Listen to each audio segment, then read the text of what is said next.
AI is only going to make this problem more prevalent, the idea that we could destroy ourselves.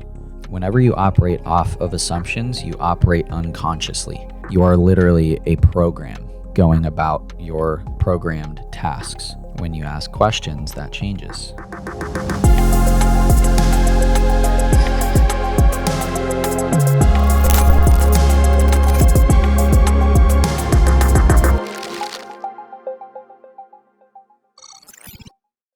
I feel very weird right now because I just recorded the final episode of my first podcast, Enter the Void. And the reason why I feel weird is because it's a full circle moment. A chapter is closing and a new one is opening. Enter the Void was a game changer for me, starting this podcast. I wasn't intending for it to really be anything. I was open to it becoming something, but really I just sat down one day and I needed to clear my head, and journaling takes too long. I struggle with the patience to journal, although I'm getting back into it and I'll talk about that. This episode is about the philosophy of question everything and why this is my core philosophy, why this is so important to me. This phrase pretty much sums up my life, if I really think about it. There were so many times where I would get in trouble at school or at church or at home for asking questions. And, it wasn't all bad, but there were many times where I would get in trouble for questioning something. And a lot of times it was an adult feeling threatened by my questions. And there have been some adults in my life where I've questioned their authority kind of in a rebellious way. And I feel justified in that because I don't think that you should just say, because I said so. I think as a fully functioning adult with a fully developed brain, or at least that's what we think, I don't think that your default answer for everything should be because I said so. Like, are you really not thinking about why, if I tell my student, hey, I need you to do this thing, and they ask why, you just immediately get defensive? Like, you're not that important. Like, you're just a random teacher at a random school. And yes, you work extremely hard. And yes, I'm sure that you care about your kids. And yes, I'm sure that it's frustrating to have kids talk back to you. But you are not above them. The child is asking a question for a reason. So think about the answer. But the thing is, most adults don't know the reason why they do anything because they haven't questioned it in so long. They don't think about it. By the time you're 25, you're on autopilot. Everything that you do and think and believe and say is based off of prior assumptions. This is extremely dangerous for our species because if we don't ask questions, history will repeat itself, and as technology gets more and more advanced, we will destroy ourselves. Curiosity is an innate human trait. We can't escape it. I think it's a combination of our curiosity and just our will to live. Our survival instincts are so strong and we are so resilient, and we resist death as much as we can. And I think it's the combination of those two things that really explain why we're in the position that we're in as a species, why we are at the top of the food chain, why we basically, like, no other animal or species on Earth has ever built the stuff that we've built. Like, the entire world has been shaped by us at this point. It's crazy. Our curiosity is so powerful. But most people just give it up for comfort, for safety. by the time they're in their 20s. There's a really interesting scientific, I guess it's just a scientific rule or discovery or fact or whatever that's pretty well known, which is that our brains stop fully developing at age 24. I think for women it's a little bit earlier because they mature faster. Regardless, age 24, I mean, that means that my brain is done fully developing. As I say the word develop. All right, that's hilarious. But I want to question that notion really quick. I'm not a scientist, but do our brains stop developing at age 24 because that's just biologically what happens? Or do our brains stop developing at 24 because that's basically the point in our life where we stop asking questions? Think about how fast a child learns.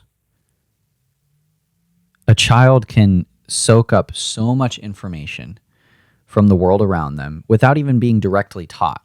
That's just observational. But then when you're directly taught as a child, which is why one-on-one teaching is so effective and why classrooms seem to not be as effective, whenever you're taught something directly, you still learn extremely fast. Children are able to develop skills at a rapid rate. And that's where this whole phrase comes from, you can't teach an old dog new tricks.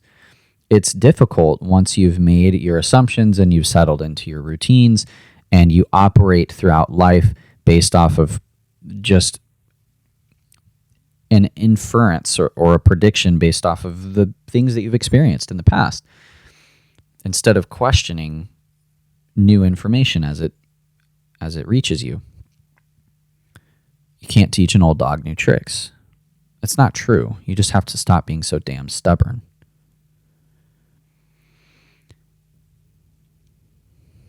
I see people's lack of questioning as a threat to my survival and everyone else's.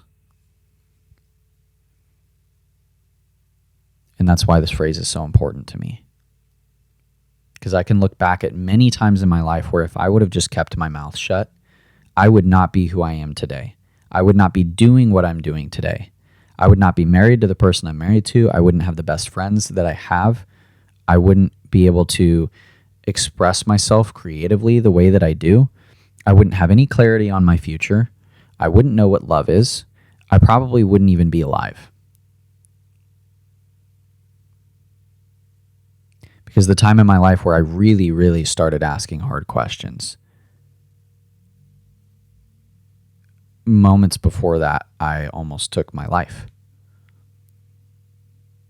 Based off of these assumptions that things are the way they are. This is just how it is. That thinking almost killed me.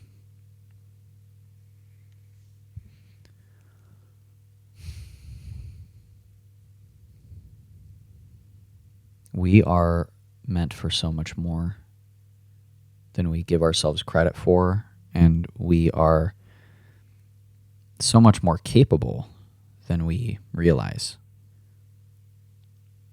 Curiosity unlocks those capabilities, and it unlocks that potential. Now, some people are going to take this phrase a little too far, this, question everything. It's like, well, why are you drinking right now? It's like, well, because I'm thirsty. And it's like, well, why are you thirsty? It's like, oh, maybe because I didn't drink enough water before, or maybe because I just get thirsty. Well, why didn't you drink enough water? But you see what I'm doing, right? Oh, why don't I drink enough water? Maybe because it just is a lot of effort. My fridge takes forever to spit water out. The spout is like super slow. It takes forever. And also the thing that you push it into is really hard to push. So you kind of got to like put your back into it. First world problems, I know, but it's kind of high effort to like get filtered water. And maybe I just don't fill it up as much as I should because it just takes so much effort. It's like, okay, well, Either why don't you deal with it, or why don't you get a better way to filter water? And it's like, oh, because I don't want to spend the money on it. Why? Right? You could ask questions forever and ever and ever. And it's interesting because I thought that it was stupid to ask why I'm thirsty right now. But now that I'm thinking about it, I'm like, yeah, I probably should just fix that problem in my life. I should probably find a simpler, more effective, more efficient way to filter water so that I can drink more water because it's healthy and I'll live longer. And my goal is to live to be 101, which I don't know if I've ever said on this or the other podcast before. I was born in 1999. If I live to be 101 years old, I will have lived in 3 different centuries. So I want to live a long time. Yeah, question everything because you'll uncover some really interesting stuff. I just figured out the reason why I was thirsty. And again, kind of a silly example. We believe certain things and we don't even know why. And those beliefs become convictions whenever we think we've experienced proof that they're true, which is why religious beliefs are so hard because they're not just beliefs, they're convictions. You can convince yourself of almost anything, which is scary. I think that this process of questioning everything is a good way to ensure that that doesn't happen. Because if you only make statements, if you only make assumptions, if you only talk instead of ask, then how can you be so sure that what you're saying is true? And that brings us to my religious upbringing, which plays a huge part in this philosophy and really just the direction that I'm moving in my life in general. You were not allowed to ask questions in the church I grew up in.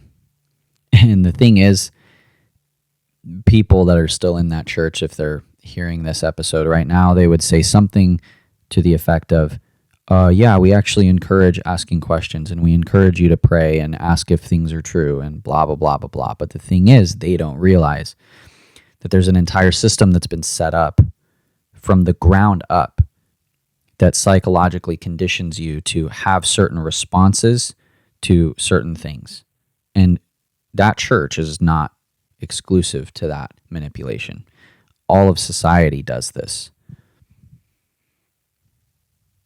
And it's dangerous if you don't question it. I was mentally enslaved and I had no sense of identity outside of this entity. And it was miserable. And I didn't even know how miserable it was.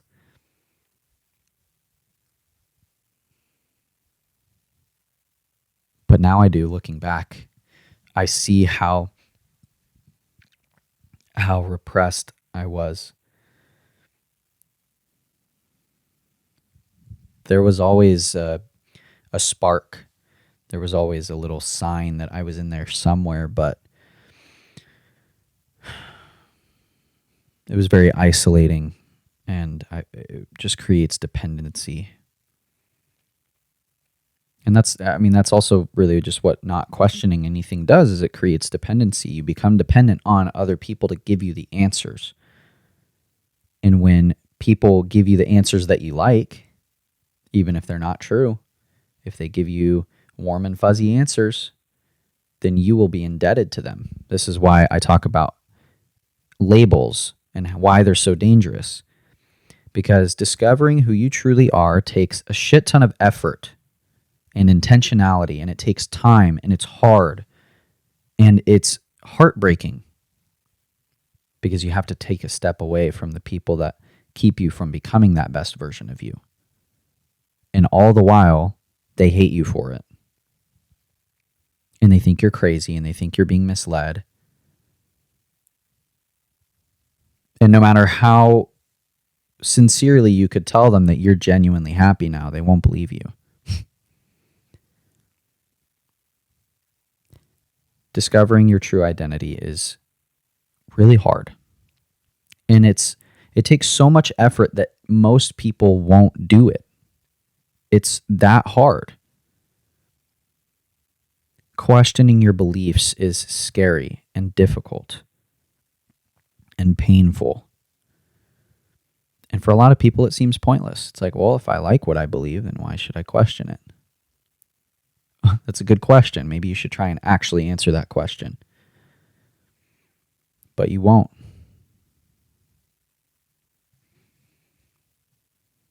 Asking questions is the only way. It's the only path to the truth. Not just the truth in general, but the truth of who you are. And that matters.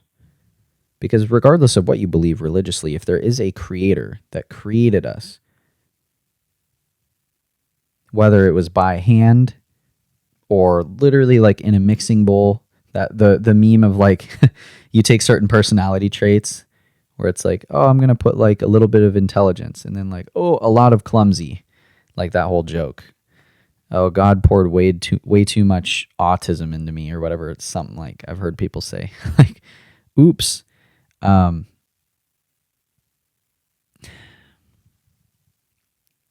Whether or not that is how it happened or whether or not God split itself into a trillion different versions of consciousness, each with their own unique lens to view the world through, it doesn't really matter. You exist as a unique individual for a reason.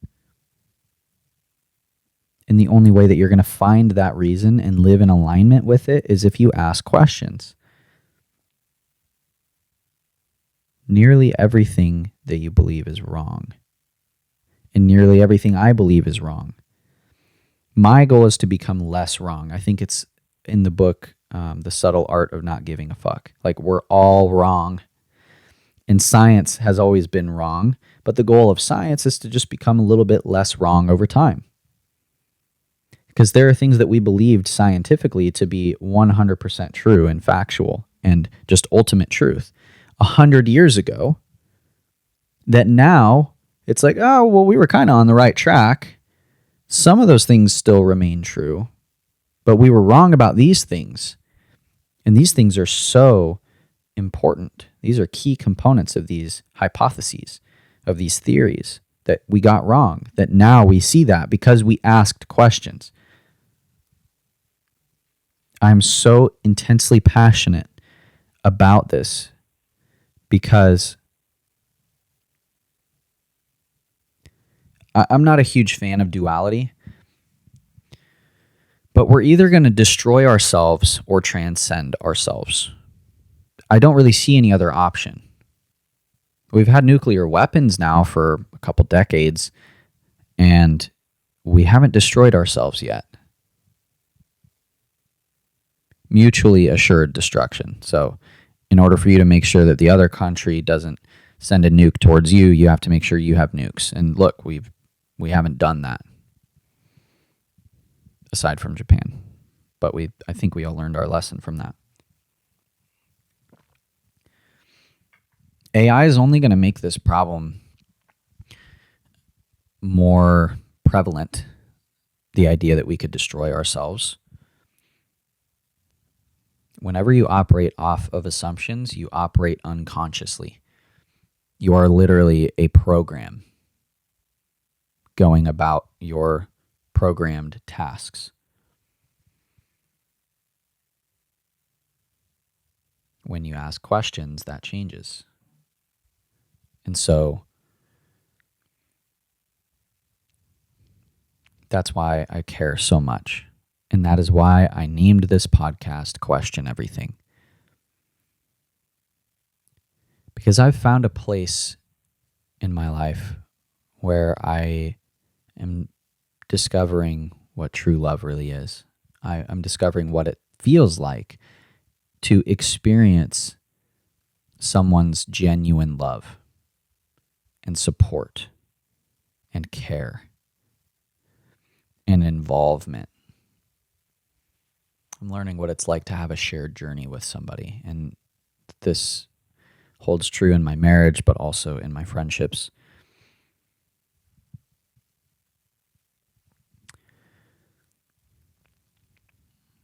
And that's really important. I'm coming to a place where I am starting to get in touch with my emotions again and my creativity. I'm taking control of my impulses and my habits, and opportunities are presenting themselves to me. You learn so much about how reality truly operates and how you can use that to benefit your life and the lives of everybody else when you ask questions.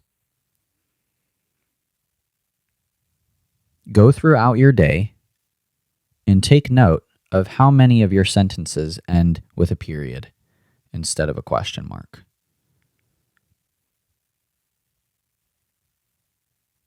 You might be surprised. I had a coworker a couple years ago. He was really good at asking questions. And it made me realize, oh, this is why I'm not connecting with anybody. I'm not making connections with people because all I do is talk and I say statements. I don't ask them about what they think and how they feel and what they believe and why. And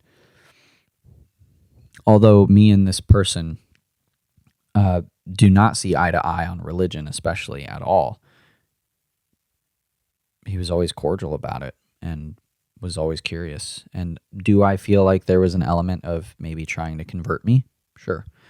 But I learned a valuable lesson from that short friendship. I started asking people more questions, and sure enough, I start getting deeper with people. Wow, it's crazy. It's almost like questions are the way to dig deep.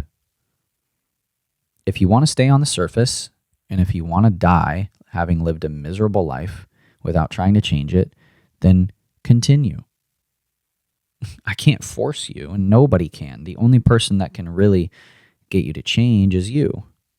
And we all know that this is true. I'm saying this and it's obvious, yet we constantly look to external things to fill a void. We look to other people to give us the answers. Our pastors, our teachers, our friends, our parents, whatever. Nobody has the answers. No one. Not a single book, not a single religion, not a single political party, not a single individual person in your life. Nobody has the answers. We all have pieces of the truth, which is another reason why I started this podcast. Because Enter the Void was just me.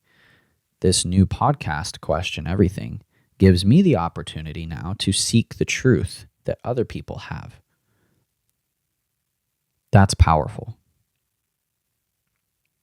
Now that I'm confident that I am on a path in my life that is leading me towards discovering more truth for myself, I understand that there's only so much that I can see from my point of view. I have individual skills and passions, interests that nobody else has, a unique combination.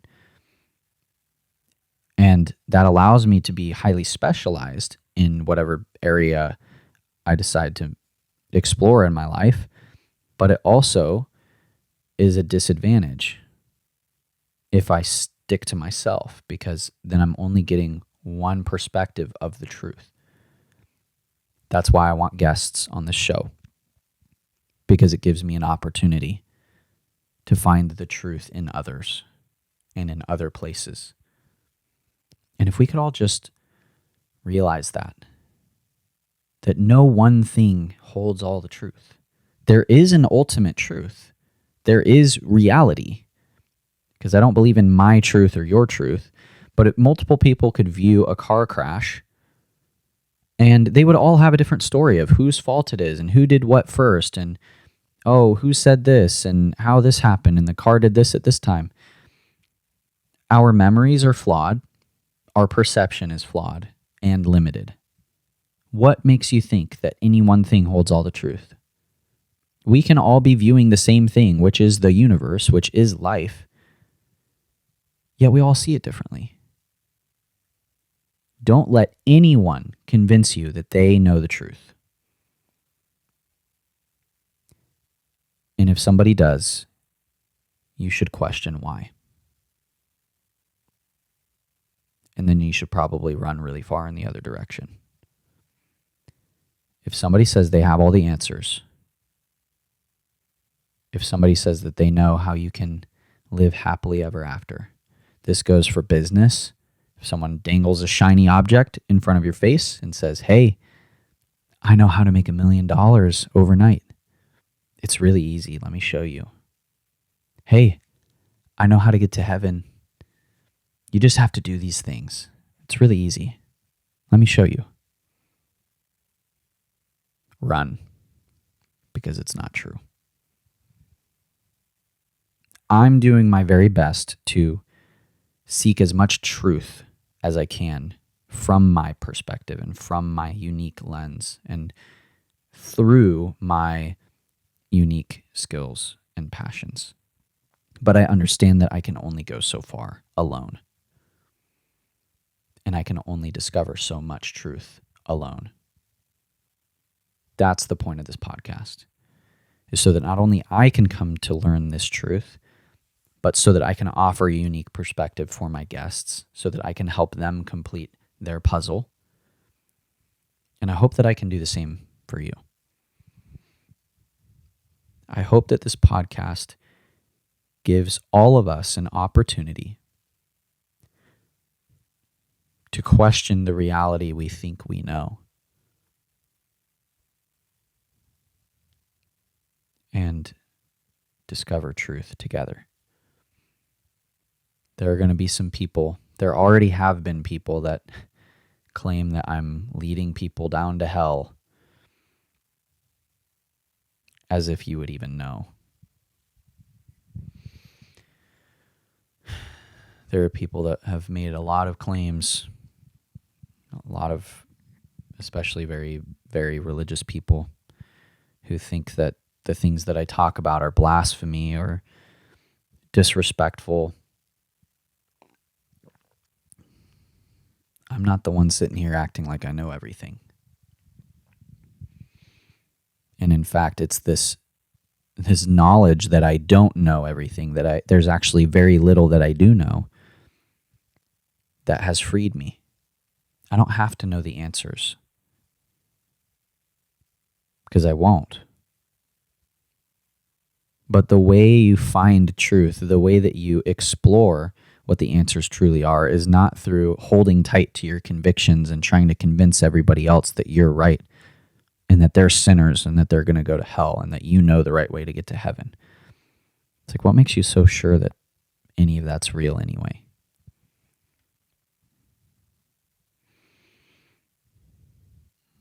I believe in heaven and hell, but I don't think that they're places that you go. I think it's a state of being that you create for yourself in the present.